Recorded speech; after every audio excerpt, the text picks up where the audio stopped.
Hello friends, welcome back to Neha education. कैसे हैं आप सभी और आपकी प्रिपरेशन कैसी चल रही है?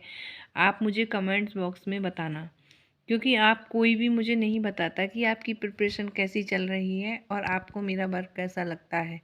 लेकिन कोई नहीं, जिन फ्रेंड्स ने जो भी मतलब फॉर्म भरा है, जैसे MPPSC का, नेट का, तो आपके लिए ये क्वेश्चन बहुत मोस्ट इम्पोर्टेंट होने वाले हैं। और जैसे TGT PGT है, GIC है, LT है, सभी के लिए ही मोस्ट है, क्योंकि होम साइंस से रिलेटेड जितने भी एग्ज़ाम हैं सभी के लिए ये क्वेश्चन बहुत ज़्यादा मोस्ट इम्पोर्टेंट है। तो आप देख लीजिएगा, आपके लिए मैं आज 51 क्वेश्चंस लेकर आई हूँ। और आइए आप मतलब अब स्टार्ट करते हैं हम। पहला क्वेश्चन, खाद्य विज्ञान से संबंधित तथ्य नहीं है जीव विज्ञान, भौतिक विज्ञान, खाद्य विश्लेषण या जंतु विज्ञान। तो इसका जो आंसर आएगा वो आएगा जंतु विज्ञान। ये ही इससे संबंधित नहीं है। और खाद्य विज्ञान से क्या क्या संबंधित है मैंने नोट किया है, देखिएगा। खाद्य विज्ञान में खाद्य रसायन विज्ञान, सूक्ष्म जीव विज्ञान और खाद्य भौतिकी, संरक्षण और खाद्य पोषण अभियांत्रिकी आदि तथ्य संबंधित होते हैं। यदि जीव विज्ञान, भौतिक विज्ञान और खाद्य विश्लेषण नहीं भी आए ऑप्शन में, इधर जो मैंने नोट किए हैं उनके नेम आ जाए, तो आपको मालूम होना चाहिए कि खाद्य विज्ञान में क्या क्या मतलब तथ्य आते हैं। नेक्स्ट क्वेश्चन है हमारा, खाद्य पदार्थों में विभिन्न घटकों के व्यवहार को किसके द्वारा दर्शाया जा सकता है? तो देखिएगा, ऑप्शन है हमारे खाद्य विज्ञान, सूक्ष्म जीव विज्ञान, खाद्य भौतिकी, खाद्य पोषण। तो इसमें आएगा खाद्य विज्ञान। नेक्स्ट क्वेश्चन है हमारा, आहार वह पदार्थ जो हमारे शरीर को पोषित करता है। प्रत्येक पदार्थ में शरीर को पोषित करने की अलग अलग क्षमता होती है, क्योंकि प्रत्येक भोज्य पदार्थ में पोषक तत्वों की मात्रा भिन्न भिन्न होती है। यह कथन किसका है? देखिएगा, ये कोटेशन है। अब कोटेशन तो हर किसी की अलग अलग होती है और हमें लर्न भी नहीं कर सकते हैं।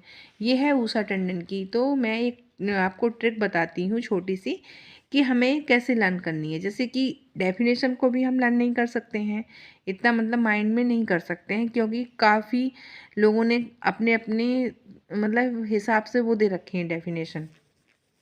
तो देखिएगा, जैसे कि ये ऊषा टंडन की डेफिनेशन है, तो इसमें हम एक शब्द देख लेते हैं। जैसे कि पोषित है, इसमें और 2 बार पोषित है। आहार वह पदार्थ है जो हमारे शरीर को पोषित करता है। तो आप एक तरफ लिख सकते हैं कि पोषित वाली जो डेफिनेशन है वो ऊषा टंडन की है, और ऊषा में भी देखो शाह वैसा आया है जैसे कि पोषित में है। तो इससे हम एक ट्रिक बना लेते हैं और हम इस तरह से याद कर लेते हैं। देखिएगा, अभी आपको याद हो गई होगी ये, कि पोषित वाली जो डेफिनेशन है वो ऊषा टंडन की है। देखिएगा, आप कमेंट्स बॉक्स में मुझे बताइएगा कि आपको मेरी ये ट्रिक कैसी लगी। अब नेक्स्ट क्वेश्चन पर चलते हैं, आइएगा। देखिए क्या है, प्रत्येक जीव को जीवित रहने हेतु ऊर्जा की आवश्यकता होती है। कार्य करने से शरीर में ऊर्जा का ह्रास हो जाता है, यानी कि जब हम कोई कार्य करते हैं तो हमारे शरीर में ऊर्जा की कमी होने लगती है, तथा हम क्या करने लगते हैं, थकान को मतलब थकान का अनुभव करने लगते हैं। तो इससे के लिए ये थकान हमारे शरीर से दूर हो जाए और ऊर्जा का मतलब हमें ह्रास जो हो गया है उसको कैसे दूर करेंगे? भोज्य पदार्थ से दूर करेंगे। तो शारीरिक ऊर्जा, मानसिक ऊर्जा और भोज्य पदार्थ संरक्षण। तो इसका राइट आंसर जो होगा वो भोज्य पदार्थ वाला होगा। नेक्स्ट क्वेश्चन है, आहार से संबंधित कौन सा सत्य कथन है? कौन सा कथन सत्य है? तो क्या है, भूख शांत करने हेतु ग्रहण किए गए पदार्थ। नेक्स्ट क्वेश्चन है, वह जो व्यक्ति खाता है वह जो पचाया जा सके तथा वह जो जीवित रखता है या वृद्धि करता है, क्या कहलाता है? पोषण कहलाता है, आहार कहलाता है, संतुलित आहार कहलाता है या शोषण करता है? तो देखिएगा, पोषण पोषण तो नहीं हो सकता, क्योंकि जो व्यक्ति खाता है और उसे जो पचाते हैं, आहार हो सकता है, क्योंकि संतुलित आहार भी नहीं हो सकता, क्योंकि कोई संतुलित आहार लेता है, कोई नहीं लेता है, लेकिन आहार तो सब लेते हैं। तो बहुत से जो गाइस होंगे वो संतुलित आहार ही लगा के आएंगे, इस पर जो टिक करेंगे।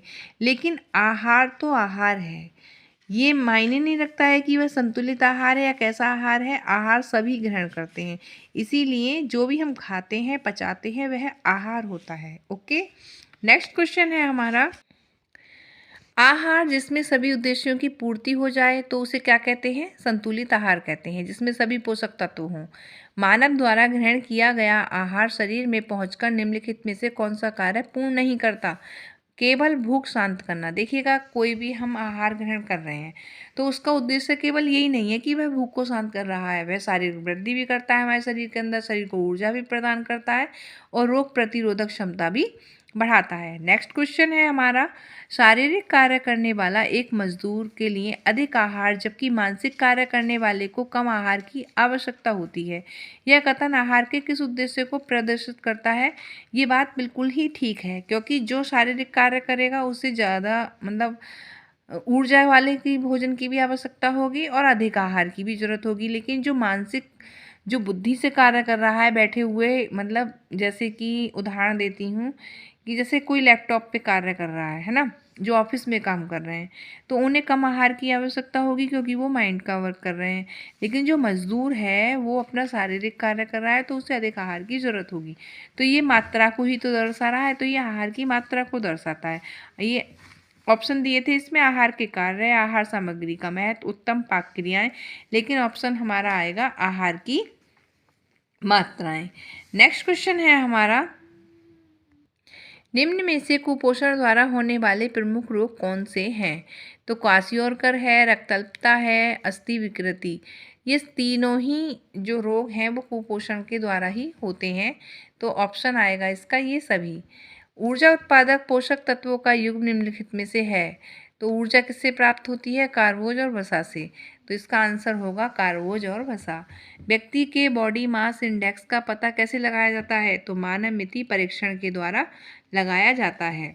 नेक्स्ट क्वेश्चन है, उच्च वर्ग के लोगों का भोजन हल्का व संतुलित होता है और निम्न वर्ग के लोगों का जो भोजन होता है वह अधिक होता है और भारी होता है।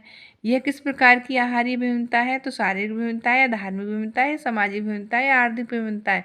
तो ये क्या होता है? सामाजिक विभिन्नता है, क्योंकि समाज में ही उच्च वर्ग के लोग रहते हैं और समाज में ही निम्न वर्ग के लोग रहते हैं। नेक्स्ट क्वेश्चन है हमारा, खाद्य पदार्थ ग्रहण करते समय सावधानी रखनी चाहिए। कौन कौन सी सावधानी रखनी चाहिए? संतुलित भोजन का सेवन करना अति आवश्यक है। शरीर में हार्मोन्स का निर्माण करने वाला पोषक तत्व कौन सा है? तो हार्मोन्स का जो निर्माण करता है वह कौन सा है? प्रोटीन। भोजन को चबाने का जो काम करते हैं वो कौन से दांत करते हैं? उन्हें क्या कहा जाता है? चमड़क। कौन सा अग्र मस्तिष्क का हिस्सा नहीं है? तो मैंड्यूला जो है वो अग्र मस्तिष्क का हिस्सा नहीं है। फ्रायड के अनुसार मूल प्रवृत्ति के दो प्रमुख प्रकार कौन से हैं? इरोस तथा थाइनाटोस। इड व सुपर ईगो के बीच संतुलन का कार्य कौन करता है? तो ईगो करता है। किस मनोवैज्ञानिक ने व्यक्तित्व की संरचना के अंतर्गत गत्यात्मक व स्थलकृति पक्ष का अध्ययन किया है? तो फ्रायड ने किया है। इसको भी हम याद कर सकते हैं, गत्यात्मक और स्थलकृति पक्ष किसने दिया है? फ्रायड ने दिया है। बस 2 वर्ड ही याद करने हैं इसमें, गत्यात्मक और स्थलकृति पक्ष किसने दिया है। जैसे हमारे पास अब टाइम कम है तो हम पूरी कोटेशन को लर्न नहीं कर सकते हैं, तो हम 2 वर्ड से भी अपना इसको लर्न कर सकते हैं। नेक्स्ट क्वेश्चन है हमारा, कौन सा संक्रामक रोग जो सीधे एक मनुष्य से दूसरे मनुष्य में नहीं फैलता है? तो ये है टिटनस। अंगूर में कौन सा अम्ल पाया जाता है? तो कौन सा अम्ल पाया जाता है? टार्टरिक अम्ल पाया जाता है। हथेली में पाई जाने वाली हड्डी का नाम क्या होता है? तो हथेली में जो हड्डी पाई जाती है उसे कहते हैं मेटाकार्पलन। कौन सा सिद्धांत व्यक्त करता है कि मानव मस्तिष्क एक बर्फ की चट्टान के समान है, वह जो की अधिकांशता छिपी रहती है? तो मनोविश्लेषणात्मक सिद्धांत है ये। आपको इसमें बस सिर्फ यही बात याद रखनी है, मानव मस्तिष्क एक बर्फ की चट्टान के समान है। तो किसका है ये? विश्लेषणात्मक सिद्धांत है ये। मस्तिष्क से मस्तिष्क है और माँ से ही मनोविश्लेषणात्मक बनेगा। नेक्स्ट क्वेश्चन है हमारा, जहाँ व्यक्ति की आवश्यकताएं, इच्छाएं, आकांक्षाएं जिनकी पूर्ति वास्तविक जगत में नहीं हो पाती संग्रहित होती है, क्या कहलाते हैं? अचेतन मन कहलाता है। विटामिन बी की कमी से होने वाला रोग क्या है? वेरी। नेक्स्ट क्वेश्चन है, मानव शरीर की वह कौन सी ग्रंथि है जो थर्मामीटर ग्रंथि कही जाती है? तो कौन सी है? हाइपोथैलेमस। इसको क्या कहते हैं? इसको कहते हैं मानव शरीर की थर्मामीटर ग्रंथि। इंटरप्रिटेशन ऑफ ड्रीम्स किसकी रचना है? तो ये किसकी है रचना? फ्रायड की। जब उचित अनुचित विवेक अविवेक से संबंध ना होकर सिर्फ इच्छा व कामनाओं को जन्म देती है, तो ये किस में आती है? इदम में। अनुलंब या अनुप्रस्थ या विकर्णी रेखाओं के मिलाव से आकर निर्मित होती है। क्या होती हैं? त्रिकोण बनाते हैं हम, जिसे ट्रायंगल बोलते हैं। इसमें से कौन सी रेखाएं सक्रियता, गति और शक्ति का अभिव्यक्त करती हैं? तो विकर्णी रेखाएं करती हैं। क्या दर्शाती हैं ये रेखाएं? सक्रियता, गति और शक्ति का अभिव्यक्त। सैंड पेपर, कॉटन तथा फैब्रिक कला के किस तत्व के बदलाव के उदाहरण हैं? तो टेक्सचर। कमरे की ऊंचाई बढ़ी हुई दिखानी हो तो उसे उपयोग क्या उपयोग करना चाहिए? तो दीवारों पर खड़ी लाइनें प्रयोग करनी चाहिए। नेक्स्ट क्वेश्चन है हमारे शरीर में कौन सा हार्मोन कार्बोहाइड्रेट, प्रोटीन तथा वसा के उपापचय का नियंत्रण करता है? तो कौन करता है? इंसुलिन। यदि आकार, रंग और रेखाएं बार बार प्रयुक्त होती हैं तो उसमें कला के किस अंश का प्रयोग होता है? तो संतुलन का प्रयोग होता है। इनमें से कौन सा वस्त्र अलंकार का सिद्धांत नहीं है? तो मैंने बस सिर्फ आंसर लिखा है प्रकाश। संतुलन और लय है क्या है? डिजाइन के सिद्धांत। एक दिशा जो मकान के अगले हिस्से के निर्माण के लिए ठीक नहीं है, तो वो कौन सी दिशा है? दक्षिण दिशा। मकान की दिशा या स्थापना इस प्रकार हो कि प्रकृति तत्वों का अधिक से अधिक लाभ मिले, उसको क्या कहते हैं? अवस्थान। नेक्स्ट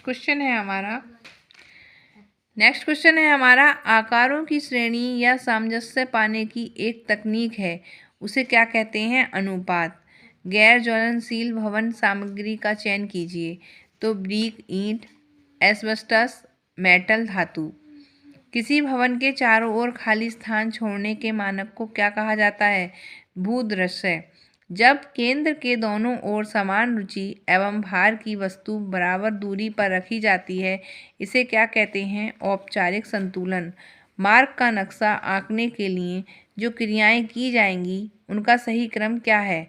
तो पहले आएगा कार्य केंद्र को चिन्हित करना, फिर फ्लोर प्लान बनाना, डोरी से मार्ग को चिन्हित करना, फिर डोरी की लंबाई नापना। नेक्स्ट क्वेश्चन है कौन से समूह में सभी कला के तत्व हैं? तो रेखा, पोत, अनुपात है ये। बी है रेखा, आकार, रंग है। नमूना, प्रकाश, लय है। डी है रंग, पोत, संतुलन। तो कौन से समूह में सभी कला के तत्व आते हैं? रेखा, आकार और रंग। कला का सिद्धांत जो एकता का आभास उत्पन्न करता है क्या कहलाता है? एक रूपता। किसी वस्त्र की सुंदरता, रंग और डिजाइन जो बार बार दोहराई जाती है उसे क्या कहते हैं? रिदम। रिदम को कहते हैं लय। कला के कितने तत्व हैं? तो 7 होते हैं ये। और कला के सिद्धांत कितने होते हैं? वो 5 होते हैं।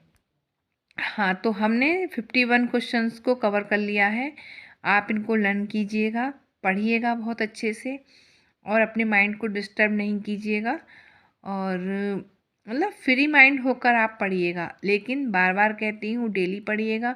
अब तो एग्ज़ाम सिर पर है तो प्रेशर नहीं बनाइएगा। इसीलिए अब थ्योरी कुछ नहीं मैं पढ़ाने वाली हूँ। मैं सिर्फ आपको रोज़ टेस्ट सीरीज़ करा रही हूँ और आप 50 क्वेश्चन मैं डेली कराने की कोशिश करूँगी और देखती हूँ करूँगी। लेकिन जब तक आपके एग्ज़ाम नहीं होंगे तो आपका अब MPPSC का एग्ज़ाम आने वाला है, उसके लिए ये बहुत मोस्ट इम्पोर्टेंट क्वेश्चन है और UGC नेट का पेपर भी आने वाला है, उसके लिए भी बहुत मोस्ट क्वेश्चन है ये।